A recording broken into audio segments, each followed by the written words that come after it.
एक बार घुमावदार पहाड़ियों और घुमावदार धाराओं के बीच बसे एक विचित्र गांव में स्वामी आनंद नाम के एक श्रद्धेय साधु रहते थे।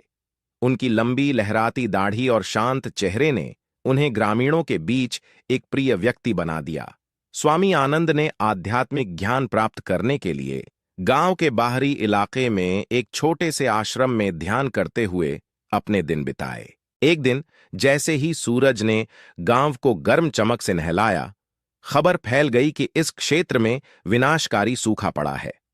फसलें सूख गईं और कभी हरे भरे खेत बंजर में बदल गए। राहत के लिए बेताब ग्रामीणों ने स्वामी आनंद का मार्गदर्शन मांगा।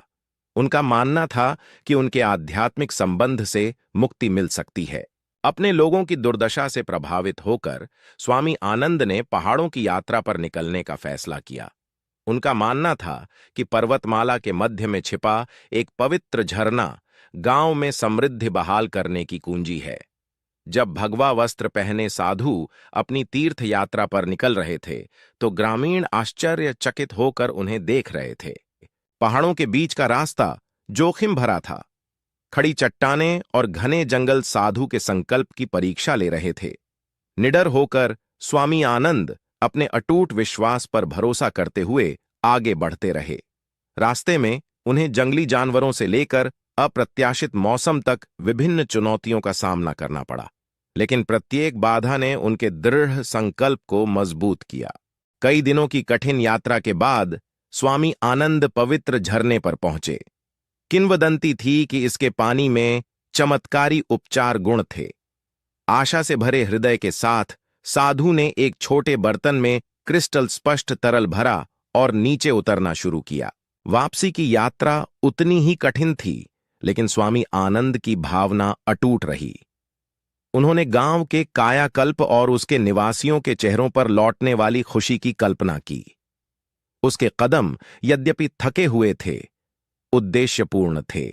जैसे ही वह गांव में दोबारा दाखिल हुआ, उसकी सफल खोज की खबर जंगल की आग की तरह फैल गई। ग्रामीण उस चमत्कार को देखने के लिए एकत्र हुए जिसकी उन्हें आशा थी। स्वामी आनंद बंजर खेतों के पास पहुंचे और गहन प्रार्थना के साथ सूखी धरती पर पवित्र जल छिड़का। चमत्कारिक ढंग से उनकी आंखों के सामने परिदृश्य बदल गया। बंजर खेतों में हरी भरी कोंपलें फूटीं और एक बार उजाड़ हो चुके गांव में जीवन लौट आया। मोक्ष दिलाने वाले बुद्धिमान साधु के प्रति आभार व्यक्त करते हुए ग्रामीण खुशी से झूम उठे। हालांकि स्वामी आनंद विनम्र बने रहे। उन्होंने इस चमत्कार का श्रेय उन दैवीय शक्तियों को दिया जिन्होंने उनका मार्गदर्शन किया। उन्होंने विश्वास, करुणा और सभी जीवित प्राणियों के परस्पर जुड़ाव के महत्व पर जोर देते हुए अपनी शिक्षाओं को साझा करना जारी रखा। साल बीत गए और गांव एक बार फिर से समृद्ध हुआ। स्वामी आनंद की कहानी एक कालजयी किंवदंती बन गई, जो पीढ़ियों से चली आ रही है और ग्रामीणों को उस परिवर्तनकारी शक्ति की याद दिलाती है जो अटूट विश्वास और निस्वार्थ कार्यों के भीतर निहित है। और इसीलिए उस विचित्र गांव में स्वामी आनंद नाम लचीलापन, करुणा और स्थायी विश्वास का पर्याय बन गया कि प्रतिकूल परिस्थितियों में भी मानव आत्मा जीत सकती है।